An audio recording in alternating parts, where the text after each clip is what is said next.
अस्सलाम वालेकुम। Pakistan drama world में आप सबका वेलकम है। वबाल के एपिसोड 7 में हम देखेंगे कि फराज की माँ जब अनम को देख के घर वापस आती है तो फराज को कहती है कि बेटा, शादी ब्याह कोई एक दिन का मामला नहीं होता, बल्कि पूरी ज़िंदगी हमने साथ गुजारनी होती है। तुम सोच समझ लो, मैं तो माँ को पसंद करती हूँ। अनम ऐसी लड़की नहीं है जिसके साथ तुम पूरी ज़िंदगी गुजार सको।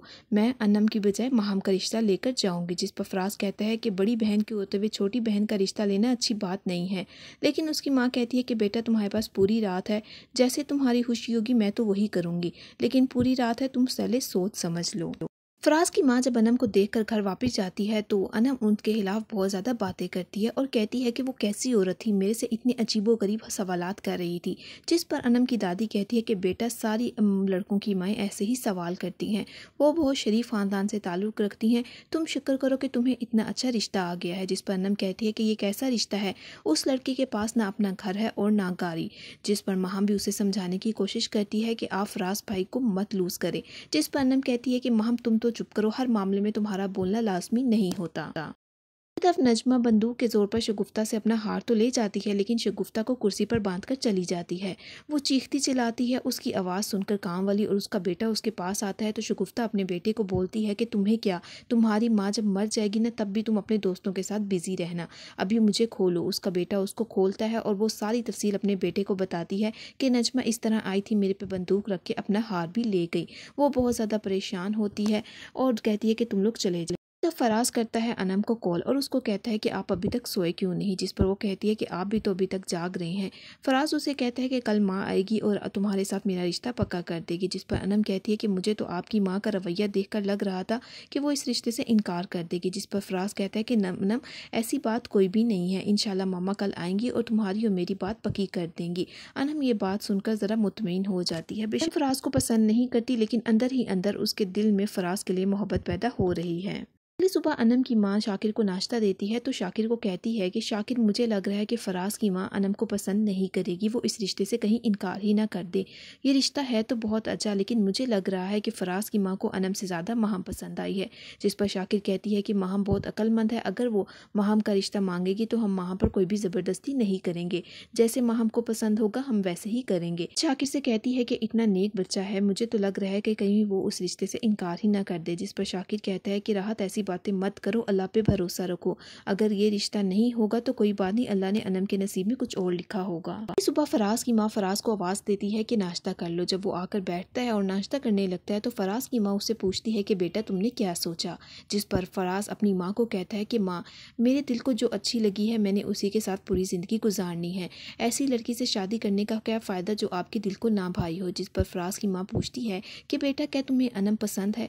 जिस पर वो कहता है कि हाँ माँ, मुझे अनम पसंद है। देखिए, ये बात सुनकर फराज की माँ चली जाती है अनम के घर और कहती है कि मैं अनम और फराज की बात पक्के करने आई हूँ, आप अनम को बुला दें। शाकिर कहता है कि हमें बहुत खुशी हुई कि आप जैसे शरीफ लोग हमें मिले हैं, और वो ये भी कह देती है कि हमने आपसे कोई भी जहेज नहीं लेना, आप इस बात की टेंशन ना लें।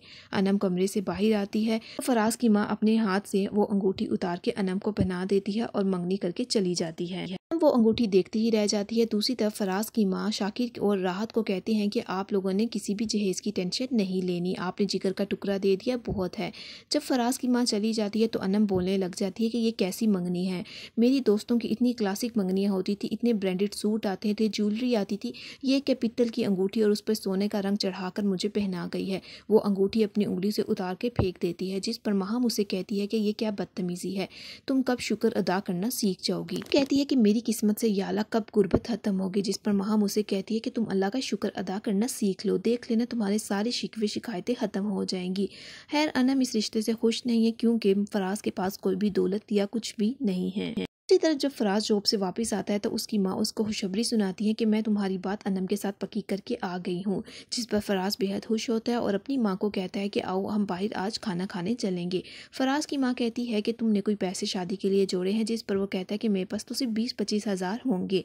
तो फराज की माँ कहती है कि बेटा, मैंने तुम्हारी सैलरी से 1-1.5 लाख रुपया जोड़ कर रखा हुआ है, गाँव से शहर आते वक्त ये पैसे मैं अपने साथ ले आई थी कि काम आ जाएंगे, अब ये पैसे मैं तुम्हें दे रही हूँ, इन पैसों का सही तरीके से इस्तेमाल करना। जिस पर फराज अपनी माँ को कहता है कि माँ आप मेरे बारे में इतना सोचती हैं। वो अपनी माँ का शुक्रिया अदा करता है और कहता है कि माँ आपसे बेहतर कोई हो ही नहीं सकता। जिस पर फराज की माँ कहती है कि बेटा जिसमें तुम्हारी खुशी उसी में मेरी खुशी।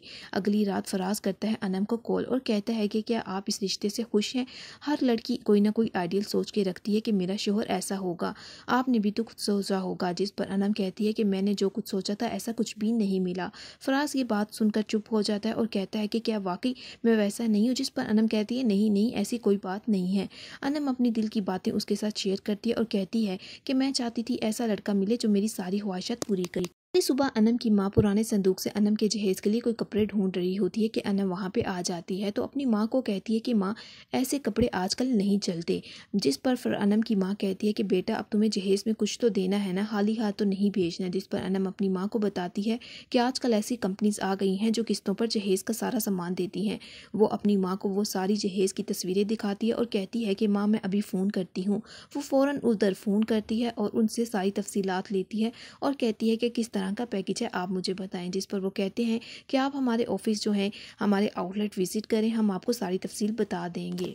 दूसरी तरफ शाकिर अपने ऑफिस में मुदस्सिर भाई से सारी तफसीलात शेयर करता है और कहता है कि मैंने अपनी बेटी अनम का रिश्ता पक्का कर दिया है और बहुत जल्द उसकी शादी भी है, लेकिन खर्चे कहाँ से पूरे होंगे। जिस पर मुदस्सिर उसे कहता है कि तुम परेशान ना हो, मेरी बीवी जो है कमेटी डालती है 2 लाख की, अभी भी वो कमेटी डालने लगी है। मैं तुम्हारी भी 10,000 की कमेटी डाल देता हूँ और पहली कमेटी तुम्हें दे दूंगा। इस तरह तुम्हारी सारी बेटी के खर्चे भी पूरे हो जाएंगे और शादी भी आराम से हो जाएगी।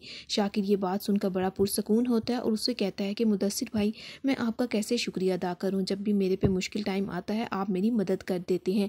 आप मेरी अभी कमेटी डाल दें और पहली कमेटी आप मुझे दे देना ताकि मैं अनम की शादी आराम से कर सकूं। दूसरी तरफ माहम ने क्योंकि एक एकेडमी में पढ़ाना शुरू कर दिया तो जो वहाँ पे प्रोफेसर पहले से ही मौजूद थे उनके साथ माहम की दोस्ती होती जा रही है। वो प्रोफेसर तो पहले ही माहम को बेहद पसंद करता था और इसीलिए उसने माहम की जॉब हासिल करने के लिए मदद भी की। वो माहम को कहता है कि माहम रास्ते में कांटे बिछाने वाले तो बहुत हैं, लेकिन तुम उन लोगों को देखो जो तुम्हारे रास्ते से कांटे हटा रहे हैं, और कांटे वही लोग हटाते हैं जो आपसे मोहब्बत करते हैं। जॉब से घर वापस आता है तो राहत को कहता है कि राहत आज मेरे पास तुम्हारे लिए एक बहुत बड़ी खुशखबरी है। अनम और माहम भी वहाँ पे मौजूद होती हैं।